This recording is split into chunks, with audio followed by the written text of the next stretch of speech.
Welcome to Educlick, your online study partner. Good morning दोस्तों, आपका बहुत बहुत स्वागत है आपके अपने यूट्यूब चैनल एजुक्लिक में। और सब कैसे हो? बढ़िया हो? अच्छे से पढ़ाई कर रहे हो ना? आप घर बैठे अच्छे से पढ़ाई करो। जो मैं क्वेश्चन कराता हूँ आप उनका डेली क्या करनी है, प्रैक्टिस करनी है। ठीक है, तो हम क्या पढ़ रहे थे? अपना chapter number 8 height and distance, यानी ऊंचाई और दूरी। ठीक है, अब नेक्स्ट स्टार्ट करते हैं। मैंने आपको कल कुछ क्वेश्चन कराए थे, आगे आज हम और क्वेश्चन करेंगे। ठीक है, ये चैप्टर आपके लिए बहुत इंपॉर्टेंट है। क्या है हमारा chapter number 8? Height and distance, यानी ऊंचाई और दूरी। ठीक है, तो हम नेक्स्ट क्वेश्चन करते हैं। क्वेश्चन नंबर है 7। आपका क्वेश्चन नंबर 7 है, एक समतल जमीन पर खड़ी मीनार की छाया उस स्थिति में 40 मीटर अधिक लंबी हो जाती है, जबकि सूर्य का 49 कोण 60 डिग्री से घटकर 30 डिग्री हो जाता है। तो मीनार की ऊंचाई ज्ञात कीजिए। ठीक है, ये आपका क्वेश्चन है। पहले क्या करेंगे, हम इसका डायग्राम बनाएंगे। डायग्राम बनाते हैं। ये कोई समतल है, समतल के ऊपर क्या है? एक मीनार है। ये ऊर्ध्वाधर खड़ी हुई है, यानी कि 90 डिग्री पे खड़ी हुई है। तो क्या कह रहा है? 60 डिग्री से घटकर 30 डिग्री हो जाता है कोण, 49 कोण। तो यहां से हम देखते हैं इस मीनार को। ठीक है, ये सूर्य है, इसकी परछाई यहां पे पड़ रही है। तो नीचे से ऊपर देखने पर क्या कहलाता है? उन्नयन कोण कहलाता है। तो यहां से देखने पर जो कोण बन रहा है वो कितने का है? 60 डिग्री का। और 60 डिग्री से घटकर क्या है? 30 डिग्री हो जाता है। तो 30 डिग्री आगे होगा इससे, ये कोण है ना उन्नयन कोण, वो क्या हो जाता है? 30 डिग्री हो जाता है। ये बन गया आपका 30 डिग्री। तो क्या होता है, जो मीनार की छाया ना, ये मीनार की छाया यहाँ पे पड़ रही है। पहले यहाँ पे पड़ रही थी इतनी दूरी पर, अब क्या है? अब इतनी दूरी पर पड़ रही है। जब 60 से 30 डिग्री हो गया है, तो इस स्थिति में क्या होता है कि आपकी मीनार की छाया ना वो 40 मीटर क्या हो जाती है? बढ़ जाती है। यानी 40 मीटर और छाया इसकी इंक्रीज हो जाती है। तो इस स्थिति में क्या करना है हमें? इसकी ऊंचाई याद करनी है, मीनार की ऊंचाई। ठीक है, मान लेते हैं हम मीनार की ऊंचाई क्या है? h metre. और जो 60 डिग्री के उन्नयन कोण पर जो छाया पड़ रही थी उसको मान लेते हैं हम x metre.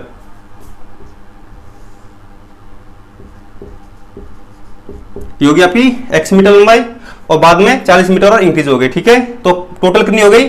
40 plus x metre. और ये क्या है? 90 डिग्री का कोण है। इसके सामने ऊर्जा क्या कहलाएगी? कर्ण कहलाएगी।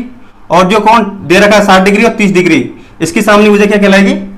लंब कहलाएगी। और जो शेष भुजा नीचे वाली वो क्या कहलाएगी? आधार। ठीक है, एक त्रिभुज हो गया आपका समकोण त्रिभुज ए बी सी और डी।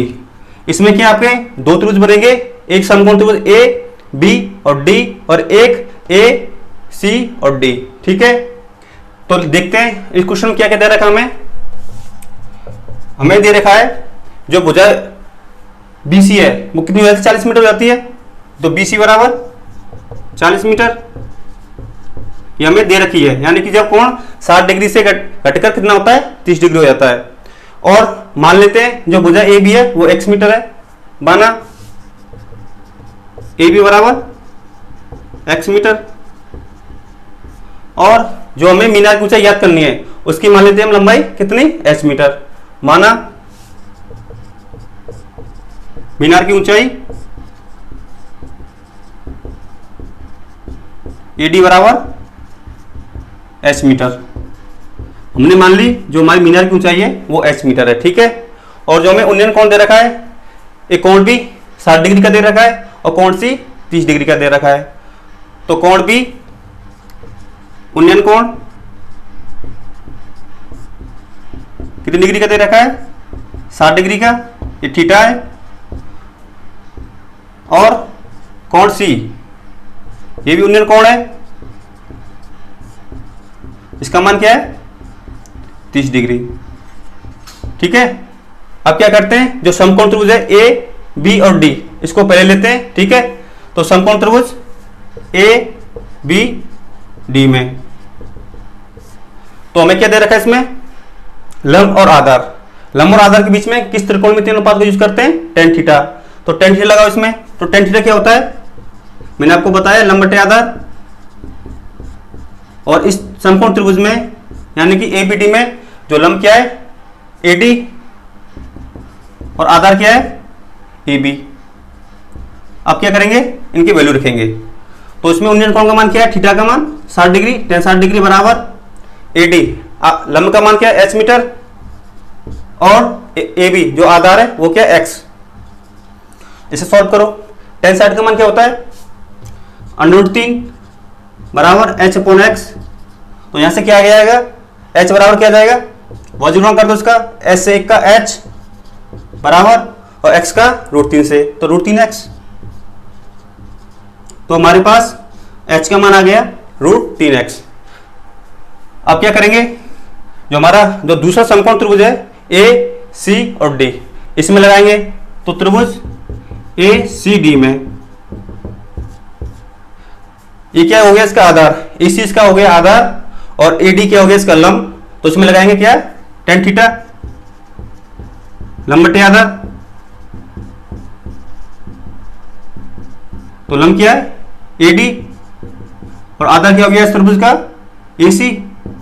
अब इनका मान रखो। तो जो त्रिभुज है ए सी डी, इसमें उन्नयन कोण क्या है, 30 डिग्री।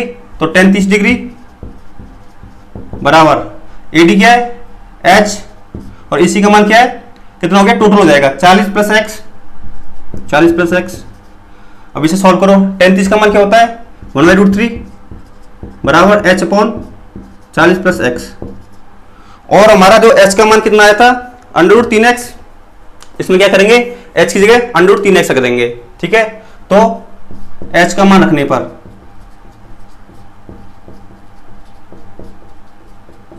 तो h का मान रखते हैं 1/√3 और h का मान क्या है, √3x।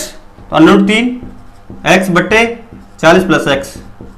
अब क्या करेंगे, इसका वज्रगुणन करेंगे, इसका इससे करेंगे और इसका इससे करेंगे, ठीक है। 40 प्लस एक्स का एक से तो सेम आएगा 40 प्लस एक्स बराबर, और √3 का √3x से, √3 गुणा √3 3 और x। अब क्या, जो x का मान है वो एक साइड लेके जाएंगे, तो x इस साइड जाएगा, किसका, जो नेगेटिव का। तो 3x माइनस एक्स बराबर 40। तो 3x माइनस एक्स 2x बटे 40, और 2 किस में चला जाएगा, डिवाइड में। तो x बराबर 40 बटे 2।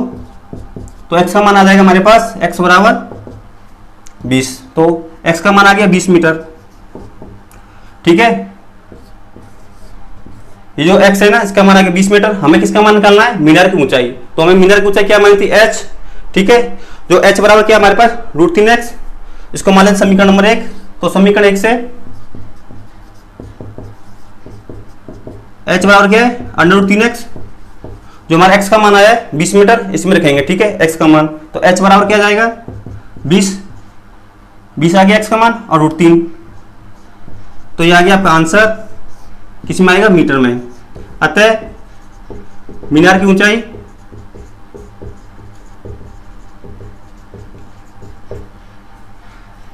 AD बराबर कितनी आ जाएगी, 20√3 मीटर।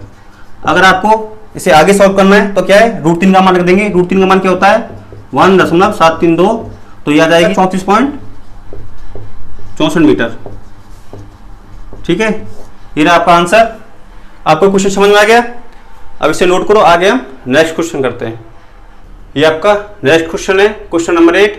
7 मीटर ऊंचे भवन के शिखर से एक टावर के शिखर का उन्नयन कोण 60 डिग्री है और इसके पाद यानी फुट का अवरोहण कोण 45 डिग्री है। तो टावर की ऊंचाई ज्ञात कीजिए, ठीक है। आपको क्वेश्चन समझ में आ गया। तो क्या करना है, पहले हम इसका डायग्राम बनाएंगे। ये क्या है, कोई समतल है, ठीक है, और क्या है, एक 7 मीटर ऊंचा क्या भवन है। ये हो गया 7 मीटर ऊंचा भवन, वो क्या लंबवत खड़ा है समतल के, 7 मीटर ऊंचा लंबा है, ठीक है। और क्या दे रखा है, टावर के शिखर का उन्नयन कोण। एक टावर है, ये टावर है, और क्वेश्चन क्या दे रखा है, भवन के शिखर से एक टावर के शिखर का उन्नयन कोण। ये भवन का शिखर हो गया, ये टावर का शिखर हो गया, ठीक है। इसका क्या है, यहां से उन्नयन कोण, यानी नीचे से ऊपर देखने पर ये हो गया भवन का शिखर। ये कितना दे रखा है, कितने उन्नयन कोण दे रखा है इसका, 60 डिग्री। तो ये हो गया 60 डिग्री का उन्नयन कोण, ठीक है। और आगे क्या दे रखा है कि भवन के शिखर से जो टावर है उसके पार यानी कि फुट का क्या है, क्या लेना है, अवनम कोण। तो यहां से इसका अवनम कोण देखेंगे। अवनम कोण कैसे लेते हैं, ऊपर से नीचे देखने पर। ये हो गया आपका भवन का शिखर, ये हो गया टावर का पार। तो यहां से जो कोण बनेगा वो कितनी डिग्री का बनेगा, 45 डिग्री का। अवलंब कोण क्या होता है, क्षैतिज और कौन दृष्टि रेखा के बीच का कोण, ये हो गया 45 डिग्री। ठीक है, ये हो गया अवलंब कोण। और ये हो गया आधार। जब दो समांतर भुजाओं को एक तिर्यक रेखा काटती है तो उनके एकांतर कोण का मान क्या होगा, समान होगा। तो ये और ये क्या हो गया, क्या अंतर कोण हो गए, तो ये 45 डिग्री का है, ये भी 45 डिग्री का होगा। मैंने आपको बताया जब दो समांतर भुजाओं को, ये समांतर रेखा हो गई, जब उनको एक तिर्यक रेखा काटती है, जब एकांतर कोण बनते हैं उनका कोण क्या है, तो होता है समान होता है। ये 45 का तो ये भी 45 का। हमें 7 मीटर भवन की ऊंचाई दे रखी है, ये टावर है। ठीक है, हमें इसकी ऊंचाई याद करनी है। तो क्या करेंगे, ये 7 मीटर हो गया, तो यहां तक क्या हो गया, ये भी 7 मीटर हो गया। ठीक है, ये 7 मीटर, तो ये 7 मीटर, इसको मान लेते हैं हम कितना, h मीटर। और जो आधार है, जो इसका समतल है, इसको मान लेते हैं हम x मीटर। तो समतल की लंबाई मान लेंगे हम x मीटर। ठीक है, अब इसको निरूपित करते हैं। a b, इसको मान लेते हैं c, ये हो गया d और ये हो गया e। ठीक है, a b c और d। हमें क्या करना है, इस टावर की ऊंचाई याद करनी है। ये टोटल टावर हो गया h+7। तो हमें इसका मान तो पता है यहां तक का, b से e का, और हमें किसका मान ज्ञात करना है, d से e का मान ज्ञात करना है। तो इस डायग्राम में क्या है, दो समकोण त्रिभुज बनेंगे। एक समकोण त्रिभुज होगा आपका a c और b। ठीक है, एक समकोण त्रिभुज ये हो गया, और दूसरा समकोण त्रिभुज बनेगा आपका c e और d। ये दूसरा समकोण त्रिभुज हो गया। ठीक है, तो देखते हैं इसमें हमें क्या क्या दे रखा है। तो हमें दे रखा है जो भवन है उसकी ऊंचाई कितनी दे रखी, 7 मीटर। तो भवन की ऊंचाई, भवन कौन सा अपना, एसी, तो एसी की ऊंचाई दे रखी है हमें 7 मीटर। और हमने क्या क्या माना इसमें, ए बी, यानी कि आधार है, उसका मान क्या माना, x मीटर। ए बी बराबर x मीटर, जो आधार है।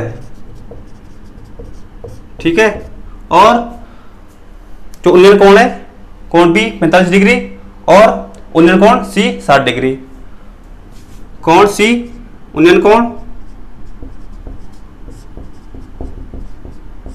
60 डिग्री और उन्नयन कोण बी,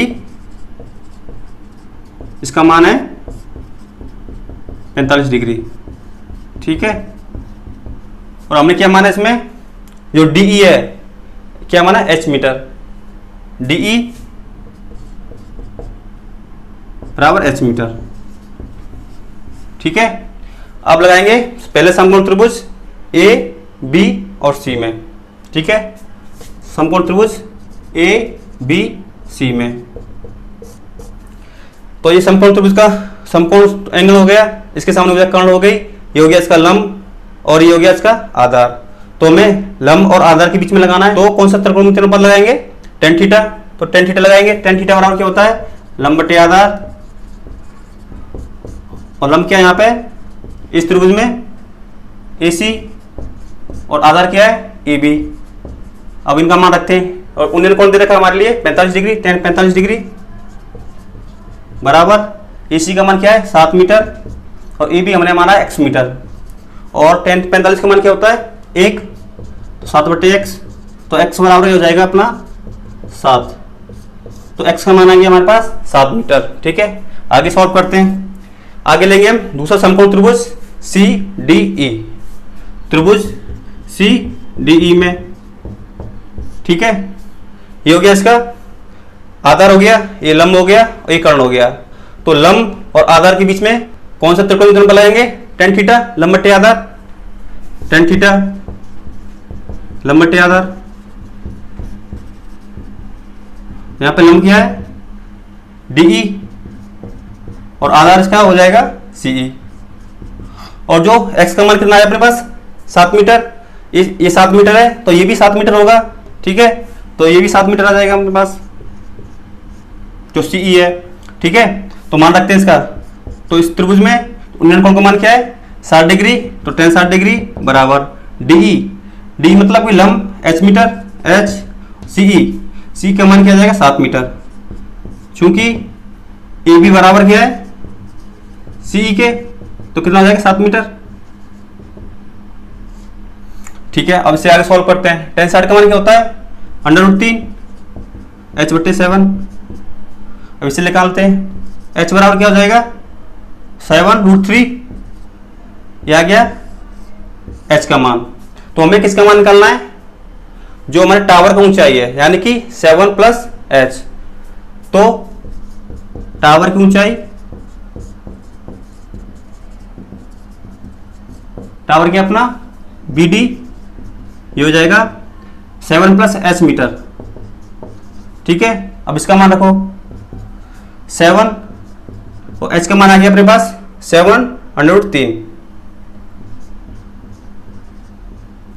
ठीक है, अब इसमें 7 कॉमन ले लेंगे तो क्या बचेगा? यहाँ पे 1 बचेगा प्लस √3। तो अपने पास जो टावर की ऊंचाई है BD, वो क्या आ गई? 7, 1 + √3 किस में आएगा? मीटर में। ठीक है, ये हो गया आपका आंसर सॉल्व। अपने पास जो टावर की ऊंचाई है वो कितनी आई है? 7 × 1 + √3। अगर आपको इसे आगे सॉल्व करना है तो √3 का मान कितना रख सकते हैं? 1.732। ठीक है, आपको ये क्वेश्चन समझ में आ गया? आपको इस क्वेश्चन में क्या करना है? केवल इसमें आपको डायग्राम बनाना है। अगर आपको डायग्राम सही बन गया तो आपका क्वेश्चन आसानी से सॉल्व हो जाएगा। ठीक है, अब इसे नोट करो। आगे हम एक और इंपॉर्टेंट क्वेश्चन करते हैं। आपका अगला क्वेश्चन है क्वेश्चन नंबर 9। एक झील में पानी की समतल से 20 मीटर ऊंचे बिंदु ए से एक बादल का उन्नयन कोण 30 डिग्री है।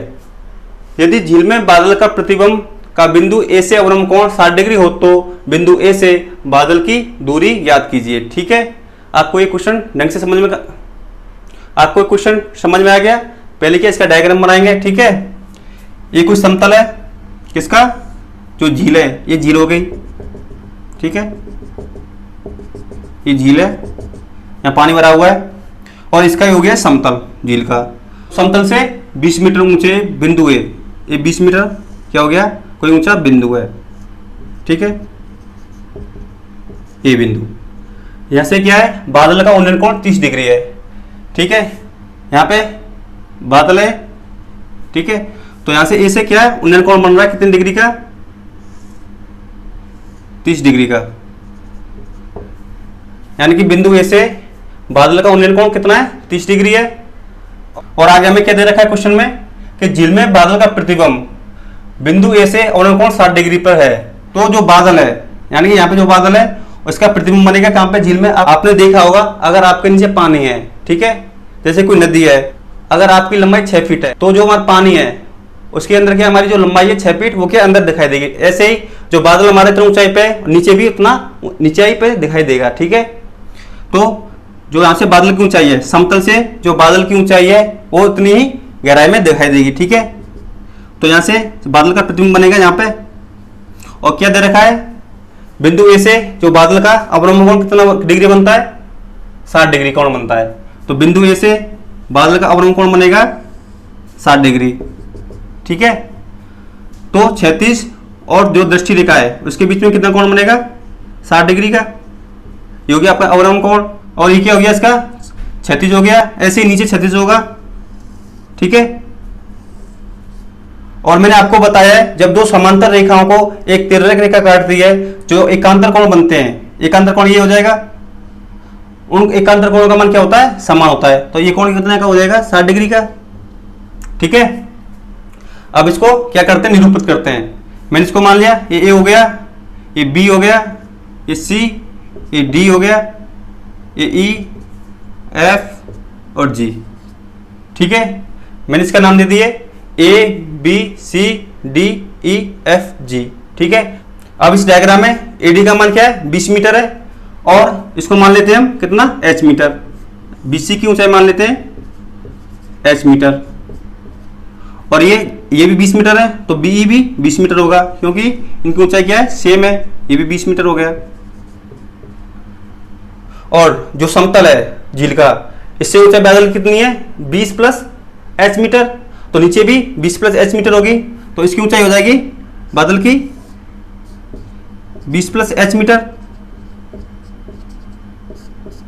ठीक है, यानी कि समतल से जितनी ऊंचाई बादल की है और समतल के नीचे जो बादल की गहराई होगी वो भी क्या होगी? 20 + h मीटर होगी। ठीक है, अब इसको सॉल्व करते हैं। इसमें क्या है? आपके दो समकोण बनेंगे, एक हो गया GFA, ठीक है, इस एक ही हो गया टोटल समकोण त्रिभुज, और दूसरा बनेगा आपका AB और C, ये हो गया दूसरा समकोण त्रिभुज, ठीक है। तो इसमें हमें क्या क्या दे रखा है, हमें इस डायग्राम दे रखा है जो AD है उसका मान क्या है 20 मीटर, AD बराबर 20 मीटर, ठीक है। और उन्नयन कोण जो समकोण त्रिभुज है ABC, इसमें उन्नयन कोण है 30 डिग्री, कोण C उन्नयन कोण कितना है 30 डिग्री। और दूसरा समकोण त्रिभुज क्या है AGF, इसमें उन्नयन कोण या अवनमन कोण कितना 60 डिग्री, कोण F हो जाएगा आपका उन्नयन कोण कितने डिग्री का 60 डिग्री का, 60 डिग्री, ठीक है। और हमने बिंदु ए से बादल की ऊंचाई कितनी मानी है h मीटर माना, बिंदु ए से बादल की ऊंचाई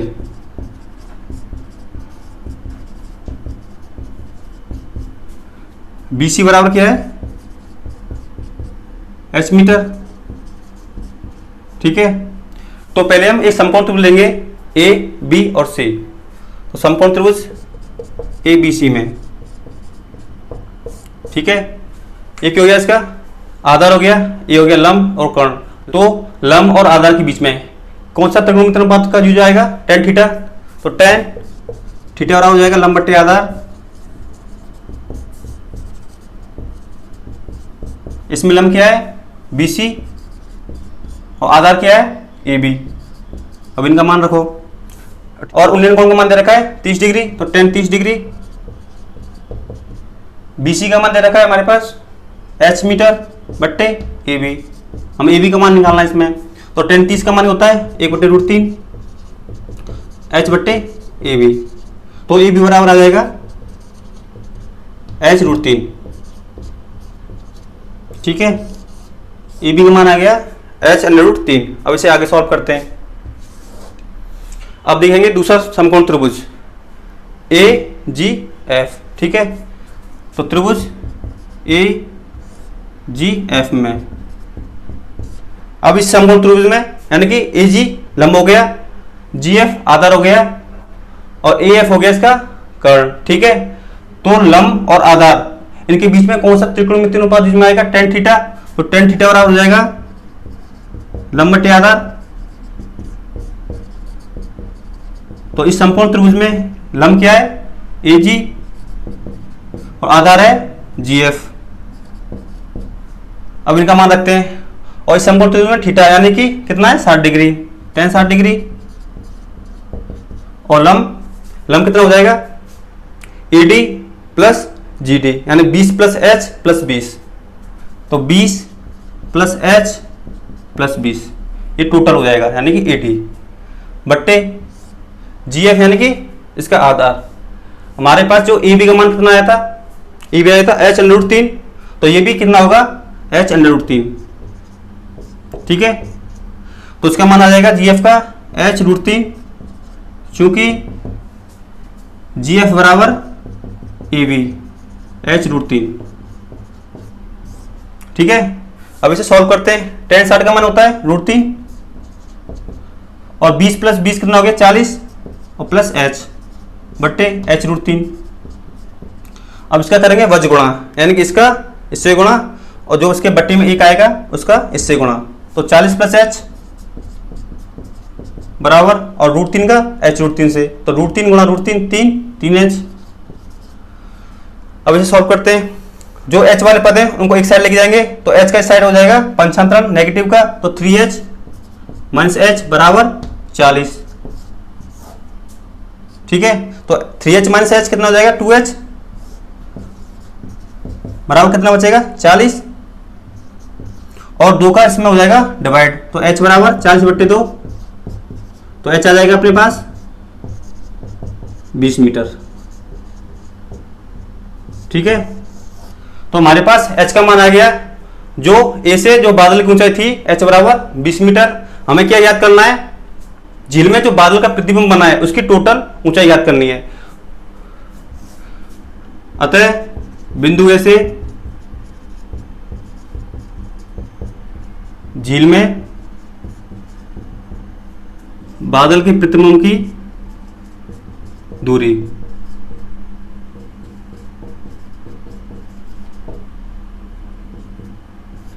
ठीक है, कितनी है अपने पास, ए से जी, तो इसका मान कितना हो जाएगा 20 प्लस एच। तो इसमें क्या रखेंगे हम, एच का मान रखेंगे, तो ए जी बराबर कितना हो जाएगा 20 प्लस 20, और एच का मान कितना आ गया अपने पास, एच बराबर 20 मीटर। तो ए जी यानी कि जो झील में जो बादल का प्रतिबिंब बन रहा है उसके बिंदु ए से दूरी कितनी हो जाएगी 20 प्लस 20 प्लस 20 60 मीटर। अगर किसी की बुक में ए जी बराबर 40 मीटर है उसको सही कर लें, ठीक है। इसका सही आंसर होगा ए जी बराबर 60 मीटर, ठीक है। आपको क्वेश्चन समझ में आ गया। इस क्वेश्चन में आपको क्या है, अच्छी तरीके से डायग्राम बनाना है। डायग्राम को समझते हुए आपको इस क्वेश्चन को सॉल्व करना है, ठीक है। और आपको प्रतिबिंब का ध्यान रखना है। जैसे कोई समतल है, समतल नीचे क्या है, पानी है, तो हमें जो समतल के ऊपर जितनी ऊंचाई होगी नीचे भी उतनी ऊंचाई का क्या बनेगा, प्रतिबिंब बनेगा, ठीक है। आपको इसमें ये बात ध्यान रखनी है। ये आपका इंपॉर्टेंट क्वेश्चन है, आपको ये अच्छी तरीके से करना है, इसकी प्रैक्टिस करना, ठीक है। आपको समझ में आ गया, इसे नोट करो। आगे हम नेक्स्ट क्वेश्चन करते हैं। अगला क्वेश्चन है क्वेश्चन नंबर 10। एक नदी के पुल के एक बिंदु से नदी के सम्मुख किनारों के अवलंब कोण क्रमशः 30 डिग्री व 45 डिग्री है। यदि पुल किनारों से 4 मीटर की ऊंचाई पर हो तो नदी की चौड़ाई ज्ञात कीजिए, ठीक है। आपको क्वेश्चन समझ में आ गया। अब इसका डायग्राम बनाते हैं। ये आपकी नदी है, ठीक है, आपकी नदी हो गई, ये हो गया पुल, ये नदी के किनारे हैं, ठीक है। और हमें क्वेश्चन क्या दे रखा है, जो पुल का एक बिंदु है, ये बिंदु हो गया पुल का, और यहाँ से जो नदी के सम्मुख किनारे हैं जिनका अवलंब कोण कितना बनता है 30 डिग्री व 45 डिग्री, ठीक है। ये हो गया अवलंब कोण 30 डिग्री और दूसरा अवलंब कोण हो गया 45 डिग्री, ठीक है। और आपको पता है जब दो समांतर भुजाओं को एक तिरछी रेखा काटती है तो जो बने एकांतर कोण है, ये एकांतर कोण हो जाएंगे, इनका मान क्या होगा, सेम होगा। ये भी 30 डिग्री का हो जाएगा, ऐसे ही ये 45 डिग्री का है, इसका एकांतर कोण हो जाएगा 45 डिग्री का, ठीक है। और हमें पुल की ऊंचाई दे रखी है 4 मीटर, तो ये होगी 4 मीटर, पुल हो गया आपका 4 मीटर ऊंचा, ठीक है। और पुल से किनारों की चौड़ाई मान लेते हैं हम, इसको मान लेते हैं x मीटर और इसको मान लेते हैं y मीटर, ठीक है। तो इस डायग्राम में a b c d, ठीक है, दो समकोण त्रिभुज बनेंगे, एक बनेगा a b d और दूसरा समकोण त्रिभुज बनेगा b c और d, ठीक है। ये हो गया आपका पुल 4 मीटर ऊंचा, कैसा है, नदी के लंबवत है, यानी कि ऊर्ध्वाधर है, ठीक है। तो हमें क्या क्या दे रखा है क्वेश्चन में, देखते हैं। हमें दे रखा है पुल की ऊंचाई, पुल की ऊंचाई दे रखी है हमें 4 मीटर, पुल क्या अपना BD 4 मीटर, उन्नयन कोण कोण A उन्नयन कोण है, इसका मान क्या है 30 डिग्री, और दूसरा उन्नयन कोण क्या है, कोण C उन्नयन कोण, इसका मान क्या है 45 डिग्री। और हमने क्या माना है, AB x मीटर और BC y मीटर, माना AB x मीटर और BC कितनी है, y मीटर, ठीक है। और हमें क्या याद करना है, नदी की चौड़ाई, यानी कि नदी की जो दो किनारे A और C, इनके बीच की चौड़ाई याद करनी है, मतलब x प्लस y का मान याद करना है, ठीक है। अब इसे सॉल्व करते हैं। पहले लेंगे हम समकोण त्रिभुज ABD, तो त्रिभुज ABD में, तो समकोण त्रिभुज ABD में ये हो गया आपका आधार इसका, और ये हो गया लंब, तो लगाएंगे tan थीटा, तो tan थीटा हो जाएगा लंब बटे आधार। और इस समकोण त्रिभुज में लंब क्या है BD और आधार क्या है AB। अब इनका मान रखते हैं, और इसका उन्नयन कोण दे रखा है हमें 30 डिग्री, tan 30 डिग्री बराबर हो जाएगा BD का मान हो जाएगा 4 मीटर और AB का मान क्या है x, ठीक है। अब इसे सॉल्व करते हैं। tan 30 का मान क्या जाएगा 1/√3 4 बटे x, यहाँ से x का मान आ जाएगा, x बराबर आ जाएगा 4√3, ठीक है। x का मान आ गया 4√3, ऐसे ही y का मान निकालेंगे। अब देखेंगे समकोण त्रिभुज BCD में, त्रिभुज BCD में अब इसमें लगाओ, तो समकोण त्रिभुज BCD में ये हो गया इसका लंब, ये हो गया आधार, तो लंब और आधार के बीच में क्या लगाएंगे, tan थीटा। तो tan थीटा बराबर होता है लंब बटे आधार, और इस समकोण त्रिभुज में जो BCD है ये हो गया इसका लंब और ये हो गया इसका आधार, तो लंब हो गया BD और आधार हो गया BC। ठीक है, अब इसका मान रखो, और उन्नत कोण का मान दे रखा है कितना, 45 डिग्री। तो tan 45 डिग्री बराबर BD का मान है 4 मीटर और BC का मान है y। ठीक है, अब इसे सॉल्व करो, tan 45 का मान क्या होता है 1, तो 4 बटे y, यहाँ से y का मान हो जाएगा 4 मीटर। ठीक है, y आ गया 4 मीटर। तो हमें क्वेश्चन में क्या ज्ञात करना है, नदी की चौड़ाई। अतः नदी की चौड़ाई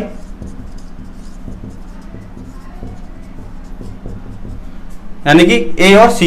ठीक है, तो AC बराबर क्या हो जाएगा, x प्लस वाई। तो यहाँ पे x प्लस वाई का मान रख दो। ठीक है, तो AC बराबर x का मान क्या है 4√3 और y का मान आया है प्लस 4। अब इसे आगे सॉल्व करो, 4 कॉमन ले लिया तो क्या बचेगा, √3 प्लस 1, ये किस में आएगा, मीटर में। ठीक है, तो हमारे पास जो नदी की चौड़ाई कितनी आई है, x प्लस वाई बराबर, यानी कि AC बराबर 4 गुणा √3 प्लस 1। ठीक है, अगर आपको इसे आगे सॉल्व करना है तो √3 का मान रख सकते हैं 1.732। ठीक है, आपको एक क्वेश्चन समझ में आ गया। आज की क्लास हम यहीं तक रखते हैं और नेक्स्ट क्लास में जो इसके जो बाकी क्वेश्चन रह गए उनको करेंगे। ठीक है, कल आपका ये चैप्टर है, chapter number 8 height and distance complete हो जाएगा। ठीक है, अगर आपको इन क्वेश्चन में कोई दिक्कत है तो हमें कमेंट बॉक्स में बताएं, हम आपका सॉल्यूशन नेक्स्ट क्लास में उसका बता देंगे। ठीक है, और इस वीडियो को आप ज़्यादा से ज़्यादा लाइक करें, और जिन लोगों ने अभी तक हमारे चैनल को सब्सक्राइब नहीं किया है वो चैनल को सब्सक्राइब करें और साथ में बेल आइकन बटन दबाना ना भूलें, जिससे जो हमारी नई वीडियो आती है उनके बारे में आपको पता चल सके। ठीक है, और इस चैनल को ज़्यादा से ज़्यादा शेयर करें ताकि जो और नए स्टूडेंट हैं हमारे चैनल के साथ जुड़ सकें और उनकी भी पढ़ाई कंटिन्यू हो सके। तो ठीक है, तो मिलते हैं अपनी नेक्स्ट क्लास में, तब तक घर में रहो, सुरक्षित रहो, अब अपनी पढ़ाई करते रहो। ठीक है, तो मिलते हैं नेक्स्ट क्लास में।